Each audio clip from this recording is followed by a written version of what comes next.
Before sunrise touches the windows of our cities, the world is already awake, not to alarms, not to voices, but to a glow dot in bedrooms across the planet. Hands reach into darkness, not searching for glasses, not turning off alarms, reaching for screens. A teenager scrolls before their eyes are fully open. A father flicks through notifications with toothpaste on his lips. A woman checks one message, then another. No decision was made. No plan existed. The motion was automatic. 10 minutes vanish. 20 follow. An hour disappears. Without resistance, and almost no one asks where the time went, because what feels like a harmless routine was never accidental. Decades ago, neuroscientists uncovered a disturbing truth about the human brain.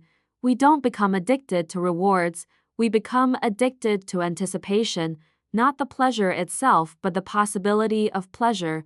It's why slot machines don't pay every time, lights flash, sounds explode. The lever keeps pulling, sometimes you win, most times you don't, but the uncertainty keeps the brain begging for one more try, one more pull, one more chance. And now, that same psychological weapon lives in your pocket.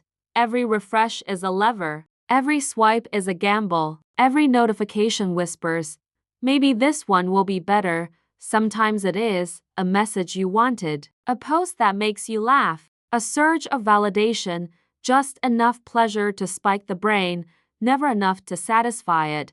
This loop has a name: variable reward conditioning, one of the most powerful behavior control systems ever studied, and it wasn't stumbled upon. It was built. Former engineers, designers, and executives from major tech companies have since come forward quietly at first, then publicly. They didn't design apps to be helpful, they designed them to be irresistible. They studied casinos, they studied addiction labs, they studied how long attention could be stretched before breaking. Then they rebuilt human habits around it. Minutes slowly turned into hours. Hours hardened into routines. Routines became reflex until picking up your phone required no thought at all. It happened in silence. It happened without awareness.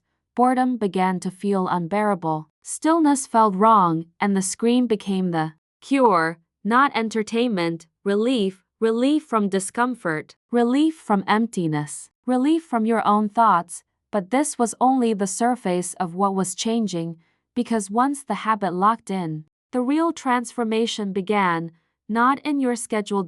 In your brain. Neural pathways reshaped, attention fractured, impulse control weakened, and slowly, almost invisibly, scrolling stopped being something you did and started becoming something you needed. And that's when the technology stopped serving you and began controlling you.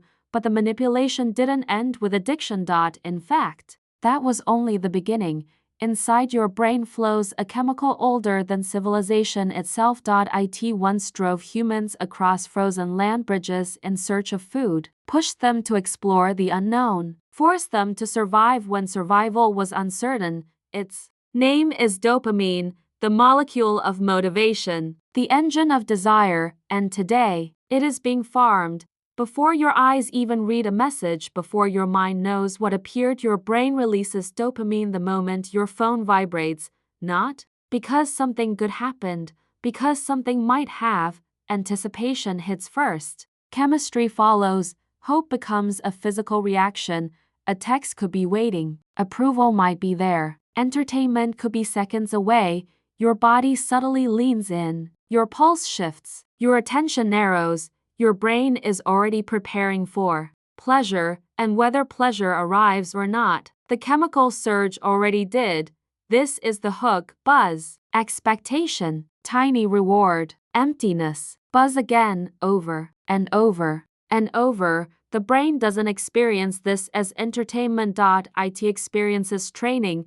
Soon boredom triggers the urge, stress triggers it, loneliness triggers it, silence triggers it. Discomfort becomes a signal, and the response becomes automatic. Pick up the phone, before thinking, before reasoning, before choosing. Then came the most powerful weapon of all, infinite scroll. No ending, no finish line. No moment where the brain can say, I'm done, just content after content after content. Each swipe offers another chance for stimulation, another dopamine spike, another moment of anticipation, and the brain adapts. What once felt exciting becomes ordinary. So it demands more, longer sessions, faster videos, stronger emotions, more extreme content. Life without stimulation starts to feel flat, conversations feel slow, focus feels exhausting, quiet feels unbearable because nothing competes with a machine engineered to excite the nervous system. But beneath the surface, something more dangerous is unfolding. The brain's self-control center, the region that governs discipline, patience, and impulse, begins to weaken. The same area damaged in drug addiction, the same patterns seen in compulsive gambling. Urges grow louder, resistance grows quieter. You don't just want to keep scrolling, you feel uncomfortable stopping, even when exhausted, even when running late, even when angry at yourself. Your thumb keeps moving, not out of enjoyment, out of conditioning.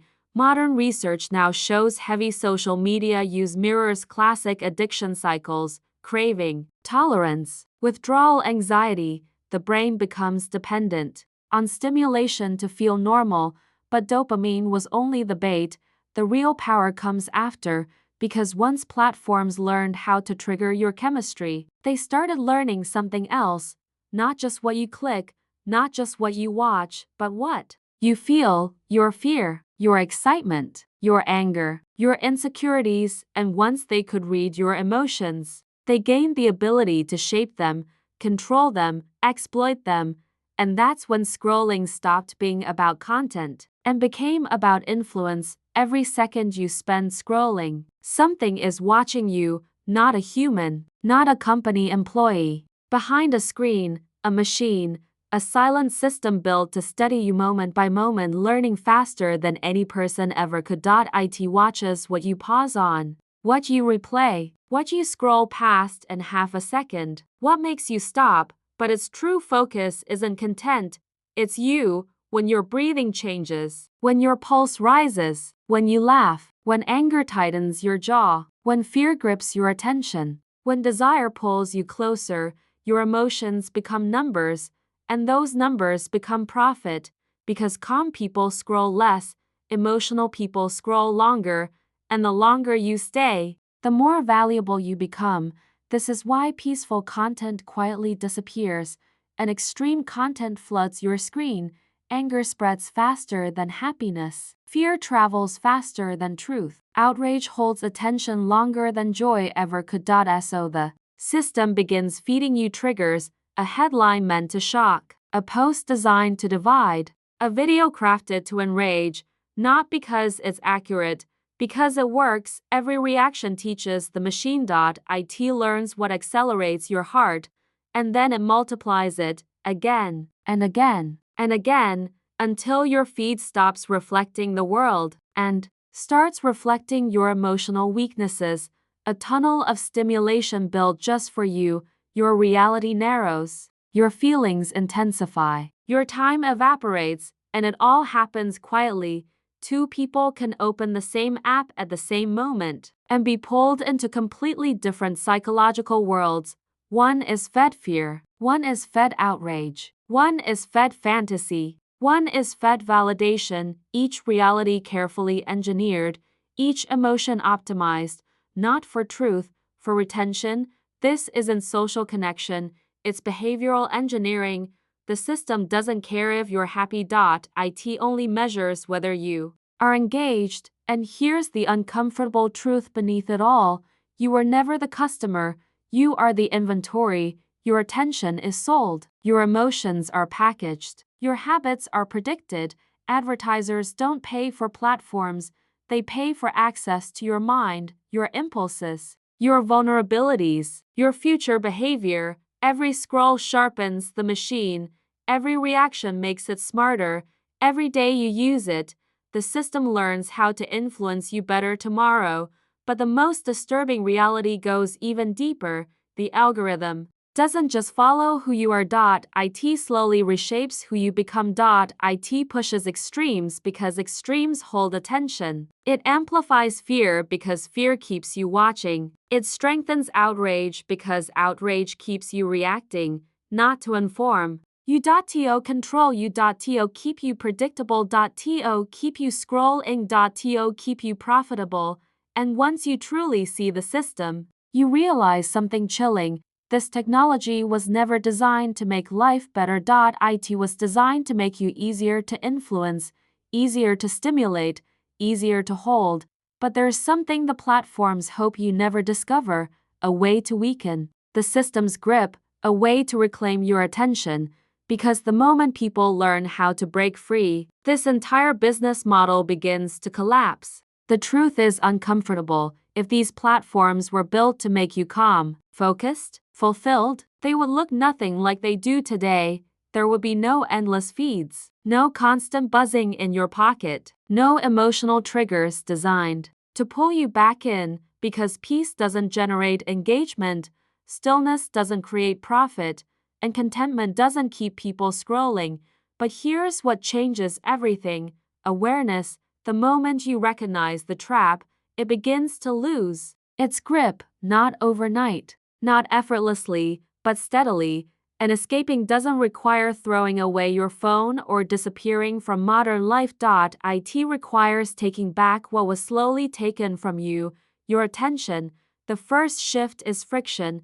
Right now, everything is designed to be instant access, instant stimulation, instant reaction. So you reverse it. You silence the constant notifications. You remove the apps that beg for your touch. You create small pauses between urge and action, and in those pauses, something remarkable happens. The craving weakens. The brain stops being fed on command. The second shift is boundaries. Instead of letting boredom decide when you scroll, you decide specific moments, specific times, not every spare second of your life. At first, silence feels loud, stillness feels wrong, the mind panics searching for stimulation, but slowly, it relearns a forgotten truth: nothing is missing, life exists beyond the feed. The third shift is depth. You replace endless consumption with real experience, long conversations, books that demand focus, walks without distraction, creation instead of scrolling. At first, it feels uncomfortable, restless, empty. That isn't failure, that's withdrawal. Your brain rewiring itself after years of constant stimulation, and then gradually something powerful returns: your focus sharpens, your patience strengthens, your presence deepens, emotions stop swinging so wildly, impulses loosen their grip, time begins to feel like it belongs to you again. But the most important shift of all is remembering who you are. You were never meant to be a data stream, never meant to be a product, never meant to be something harvested for attention. Your mind is your most valuable possession, and every minute you surrender is a piece of life you never recover. Social media itself isn't evil, but it is engineered, designed to pull, designed to hook, designed to hold, and once you see the machinery clearly, you gain the power to choose differently. The greatest rebellion of the digital age isn't abandoning technology, it's mastering it, using tools without becoming one. Because the moment you reclaim your attention, you reclaim your time, your focus, your life, and in a world fighting to own your mind, that may be the last true form of freedom.